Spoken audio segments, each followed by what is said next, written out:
but when you game plan for teams, and it's way deep into the season, let alone the postseason, you probably have to balance how much time you spend on a game in week 3, week 4 against an SEC opponent in this case, versus how much time you spend the game they had against Clemson in the first round of the playoffs. What is your approach? When you come to situations like this, and it's almost like this time of year, a team is not going to change what they're doing on either side of the ball, so it really doesn't matter if you're watching the very last game or a game from 6 weeks ago. Yeah, the big thing is you look at and you see what style of offense that they run. You look at the personnel. You look at the play types that they run, and then you try to anticipate what they're going to do against you. What makes this offense so unique is they really don't, to the naked eye, they really don't run the same plays over and over. Even in games where you'll see some offenses and some coordinators that you go against, they'll have an explosive play and they won't get back to that play for 3 or 2 or 3 or even 2 or 3 series or even 2 quarters. Whereas these guys will get back to the same play type, but they're not going to give it out the same look. So it's really it's an NFL type mindset in terms of how the game is called and their approach to inventory of the plays that they want to play, that they want to call, and that they want to run against you. So it's almost like you always got to be one step ahead of them, and you got to literally anticipate what it could come out of. If a play hurts you, then you got to anticipate, how they're going to try to exploit, that weakness again. And it may not even be with the same play, maybe with something else. So, that's what makes these guys so unique and so, so effective. Jordan and Blake. Jordan Ham, Sports 360 AZ. This team has been really successful in the middle 8. We've talked a lot about it this year from an offensive perspective, but on the defensive side, what are your priorities in that point in the game, and why has your defense been so successful at that time? It's interesting. I mean, you look at it, and you look at it in hindsight, and you look at things that you've done well and the things that you could have done better, and it really is just a tip your hat to our head coach and the emphasis that he's made on it. And he has a plan for it every game, and that plan's going to vary. And we've been able to execute that at a high rate in all 3 phases. So really for us on defense, it's about if we want to speed up the clock or if we want to slow down the clock. We have different ways of trying to do that and trying to use those situations and work them into our favor. But it really comes down to just the preparation and just working the plan all week leading up to game day. Blake and then Michelle. Hey Brian, Blake Stevenson on the Source. With Texas's balanced style and the talent and weapons that they have, what makes their offense such a challenging one to play against? Man, I mean, starting with their personnel, they do a great job getting the ball in space. They're a ball in hand team. They're trying to get the ball into their playmakers' hands so they can make people miss tackles, break tackles, be able to use their speed and space. If you're a man team, they're trying to run by you. If you're a zone team, they're gonna check deep, even if you're in zone, to make sure your zones are solid. They're gonna check the ball down and get their to their backs in space. The quarterback does a great job of understanding how to throw guys open, and also how to throw guys open even versus zone coverage, so it doesn't have to be man coverage. And to be a great quarterback at this level, you got to have a great offensive line. An offensive line is going to protect him. They've seen a lot of 4-down fronts this year, and they've seen a lot of people that try to pressure them, and they haven't been able to get to the quarterback. And when quarterbacks are comfortable, and this guy's no different. When he's comfortable, he's a really effective and efficient guy. So. That's going to be our challenge, is to make him uncomfortable either with pressure or perceived pressure, or changing coverage, changing looks, changing leverage, post snap from our pre-snap looks. We're gonna try to do those things to get this guy to second guess where he's going to throw the football. Just a quick follow-up. They've had quite a bit of success in their screen game. So if they are successful in that area, can that make one team riskier? Yeah, 100%. They have a rhyme or reason to everything they do. They have a couple of unique pass protections that really lend itself to saying, hey, listen, you want to be reckless with your front, we're going to take advantage of them. So, that's just something that our guys got to, like, all 11 guys have to be coached up, and all 11 guys have to be fundamentally sound and play good defense against this offense. And even that being said, even when you're doing those things, they have the talent to be able to exploit you. So, like I tell our guys all the time, like, I show them the call sheet every Saturday morning, and I show them, hey, listen, there's calls and this is going to make you right, okay? But more often than not, you guys are going to make this thing right. So it doesn't change, and really trying to make it about us and less about Texas, and just doing what we do and remember what got us here. Michelle and Jake. Michelle Gardner, Arizona Republic. Coach, can you talk about Shamari not being there in the first half, and does it change the workload to try and get Montana maybe some more reps in practice, or do you not change things up because of that? Yeah, you just change what team Shamari's working with. So he's been working with our second group most of the week, and Montana's been working with our ones since the bowl game. So to be able to get him more reps, get him more up to speed on what we're doing at that position. But our nickel position is one of our more again schematically one of our simpler positions, and Montana actually brings some strengths to that position that maybe Shamari didn't possess. You know what I'm saying? And Shamari obviously brings his own strengths and savviness and grittiness and experience, whereas Montana's going to bring, he's that athlete, and he's that guy that's one of our best athletes on our team. So we think having him there, we're going to be able to do some different things with him there. Jake and then Tyler.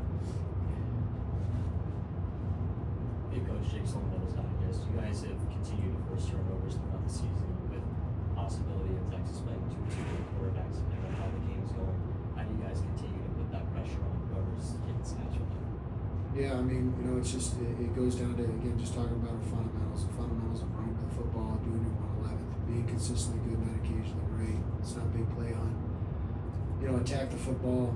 Ball disruptions are a big deal for us every day in practice, and we know that's one of the reasons we're here right now, is our ability to get the ball back for our offense and put them in good field position so they can put points on the board. So we're going to continue to emphasize this. It doesn't change anything in terms of our mentality, but just the sense of urgency. It really becomes, when you're able to force takeaways, defenses don't get worse, they get better. And I hope that we can continue to exploit that and continue to have confidence in getting after the football while we're executing our assignments and doing our 111. Tyler, Damon, and Elliot. Tyler Bolden, 12 News. Coach, are you a big believer in keeping receipts, or do you have enough internal motivation? Wow, yeah, that's a great question. I guess I'm not a vengeful person. I think I've grown past that in my old age, older age, not old age, but no, I just think the fuel is always there, the fire is always there, and when that burns out in me, it's then it's time for me to go do something else. So no, it literally the passion to continue to get better, as a coach, and the preparation of preparing, not only the defense but our safeties room, our secondary, and add input to every other position to help make it better is just really what drives you as an individual. And it's funny you ask that question. I look back on all the years that I've coached, whether you're coaching at a stage like this, in terms of the Peach Bowl, or you're coaching, small college or even or high school or whatever level, like your level of nerves and those things, it's not any different. Like it really isn't. It's you don't think about how many people are watching or how many people are in the stands, and that's not what drives you. It's really about the guys that you're in the foxhole with, and that you're working with every day, and the players that you're trying to impact and influence to help them be the very best. I mean, I say this all the time. I've said it to you guys before, like, our jobs as coaches, like, our responsibility is to make sure that these guys are absolutely prepared each and every week, and we do everything in our power to make sure that they don't leave that game feeling like they were ill prepared or weren't prepared to be the very best. And that's our jobs as coaches. That's just the fundamental point of or emphasis of being a football coach. These guys have 4 years to be the very best, and to maybe get a shot to go play in the NFL and fulfill every one of our dreams. So I'm going to do everything I can every day to make sure that happens. Hey, Coach Damon Allred, Arizona Sports. You touched on it a little bit already, but how much are you focused on Arch in this game plan, or is it fully focused on Quiniers? No, we're preparing for both, and we're preparing because they both have a different skill set. But the offense, is the offense, and they'll add a little wrinkles when Manning is in, and they do different things when Muirs is in. But it's basically it's all packaged together as the same. So we have a plan for both of them, and we're working that plan. Coach, I know you said you don't really focus on the receipts too much. You want this team to just be as prepared as possible, and that's your job. But do you feel like this defensive unit has maybe been overlooked a little bit compared to maybe some of the more bigger names on offense like Sam and Scat and Jordan? I mean, like, it seems like you guys have given up less than 25 points in 4 games in a row now, I think, and it just kind of gotten it done kind of a lot quieter. But what's your thought on all that? Yeah, I mean, we're winning football games, you know what I mean? And I can see, like, I've had other people ask me those questions, but at the same time, like our guys feel like they're playing good football, and they feel like that, when we're clicking together and we're operating together, our guys are having a lot of fun out there, and that's what matters the most. And again, we're talking about attention outside the building. We're talking about what other people are saying. I mean, when these guys look in the mirror every morning, they look at themselves and they go, "Hey, am I getting better? Or am I not getting better?" And what's cool about this group is really unaffected by twists and turns, whichever way the wind blows. I mean, I've never been around a group like this that's able to respond to getting hit in the mouth like this group does. They come back, and they don't lose poise, they don't lose composure, they don't lose focus. And I'm just so proud of this group and the growth that they've had, and their embracing of our philosophy and our mission on defense is to be consistently good, not occasionally great, and to do your 1/11th on every play, and continue to grow as a player, know what to do, how to do it, why we're doing it. And listen, I think a lot of the attention, whichever way it goes, it's deserved. I mean, our offense has been outstanding this year. They've made huge leaps and strides with, by and large, a lot of the same personnel, with the exception of Sam. So credit to them and what they've done on that side of the ball. But at the end of the day, it really has been complimentary football. You know what I mean? It's been, hey, when the defense needs to step up and make a play, we've made those plays, and when the offense needs to step up and make a play, they've made the plays. It's just been an incredible team effort, and that's really all that matters. Is that where we're at right now? And I couldn't say that any stronger. I really do feel that way. Blake, Shane, and Jordan. Brian, what has Zach Swanson been able to bring to this defensive line? Yeah, a lot of energy. He's been able to bring anywhere from 15 to 20 snaps a game of impactful snaps. He's been good in impacting the quarterback. He's been really good against the run. He needs to continue to grow in terms of the fundamentals and using his hands and keeping his head out of contact and doing some of those things. But he's a guy that just gets better and better and better, and we get him fully healthy too. When we get his body right, he's going to be a force to be reckoned with. But whenever he gets reps right now, he's been an impactful player, and he's done everything that we asked him to do, and we couldn't be happier to be a part of our program. Shane. Obviously, Coach, a ton of new eyes on you guys this week. What do you want somebody that has never watched Arizona State's defense to come out of that game after watching? Just want them to know that I want them to think, wow, those guys play really hard. They're really aggressive. They play really physical, and they're sound. Jordan, and then Doug.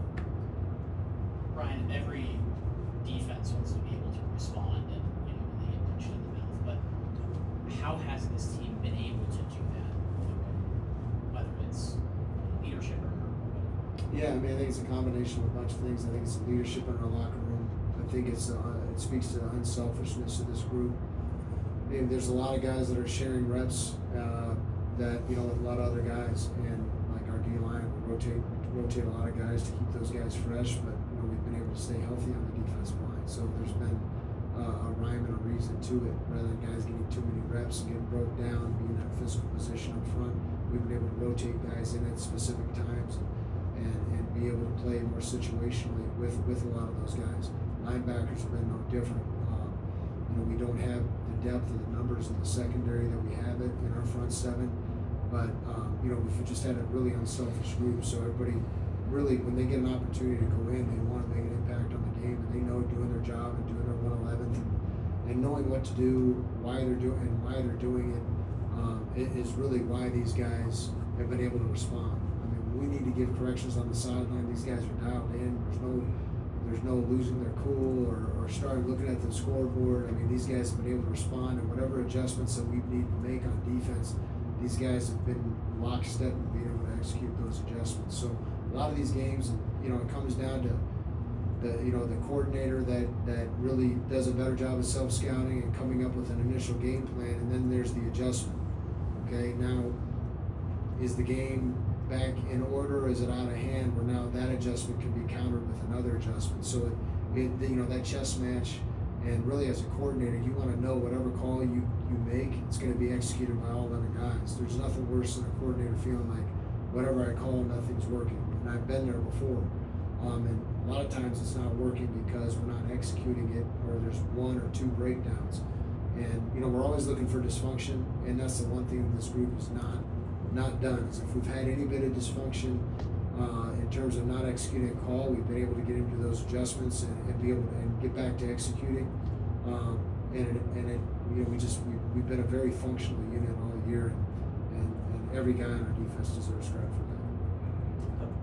Right, I was just talking to some of your guys about Kenny and his ability to keep things loose, have fun, how that helps him this time of year. And they said that, you know, you get to a point in the season where, you know, you start hearing the same message over and over again, or, you know, they also pointed out that you guys have been playing some stressful football lately, and it just kind of helps keep people in a loose mindset.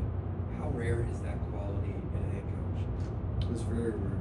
It's hard. I mean, I'm gonna tell you this right now. I've worked for some guys every day. It's 4th and 1, and that doesn't help anything. And the thing that just a credit to our head coach is he first trusts in his coaches and he trusts in his players. And you know, I think, you know, we talk about just in our program, he talks about habits, you know, and really, like, you know, you can see that, you know, there is a focus on the process. It's not a focus on winning and losing. And I just think there's a lot of head coaches, like, you get that head whistle around your neck, they lose sight of what really is important, and knowing that not everything's going to go perfect all the time, not everything's going to go according to plan, and the best guys are the guys that are willing to say, hey, this is just part of it, and you know, you got to continue to move forward regardless. And sometimes some hills are going to be harder to climb than others, but there's going to be hills, you know, and that's the thing about, you know, our head coach is he's been able to, you know, hey, let's stick to the process, let's keep let's keep it about these kids, let's keep it about these players, and keep it about development, keep it about our systems on offense and defense, you know, moving forward. And that's the thing I appreciate about him the most is, you know, he has a very high standard, but it's not too high a standard not to recognize there's going to be some, you know, some mountains and valleys to make it, you know, to make it through. So it's been fun. I think our kids recognize that. Our older guys recognize that, and our younger guys see it, and they model how our older guys respond to adversity, and it's really building what we want to build. Blake and then Jordan. Texas is going to be arguably one of the most physical and athletic teams from an offensive standpoint that you guys have faced.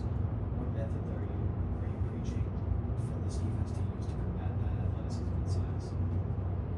You know, I mean, you can't change what you do.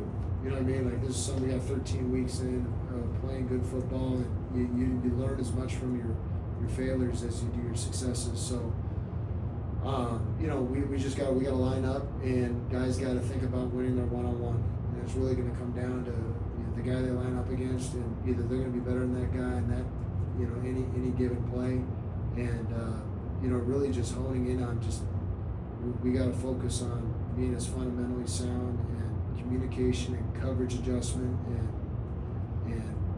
pressure adjustment and all those adjustments sound as possible, and make sure that everybody's on the same page. If everybody can be on the same page, then we can just let the rest take care of itself. And if we focus on the process, we make it about us. You know, we feel like we're gonna do what we've been doing all year. Jordan? What was your first impression of Jaden Robinson when you were recruiting him, and how have you seen him grow to where he is now? Yeah, great athlete, super competitive, great speed. Just a guy that needed to put on some weight, and you know he's a guy that has done that, and very, very savvy, knows the defense inside and out. High football IQ, high processor, and you know he's a guy that went through a little bit of a lull in the middle of the season too, and he's another guy, another great example of an older guy just learning how to respond. So I'm excited about Javen and his progress, and you know his confidence is always going to be through the roof. He has a short memory, and you know just he brings a lot of energy every day. Two things you can guarantee is that he's going to play fast. He's always going to have a smile on his face. Anyone else? Oh, one more for Blake. Several members of the defense have already announced that they're going to be returning next season. How reassuring is that for you to know that guys who already know the system and have been successful in the system can help the new pieces also make that transition process even easier for them to build upon what you guys have already laid down? Yeah, I mean it's really good. It'll be a different situation we ran into last year. We didn't have many returners off last year's defense coming back, but we at least had some solid pieces. But you know, for me, we're not going to ever get comfortable, and we're never going to make those guys feel comfortable, and that's going to be a challenge we got to overcome once we get through this playoff run, and that's it. Literally, it's going to start the day it ends. So, you know, these guys are going to come back, but we're not going to make it comfortable for them, and we're going to try to bring the best out of them each and every day. Cool. Thanks, Coach.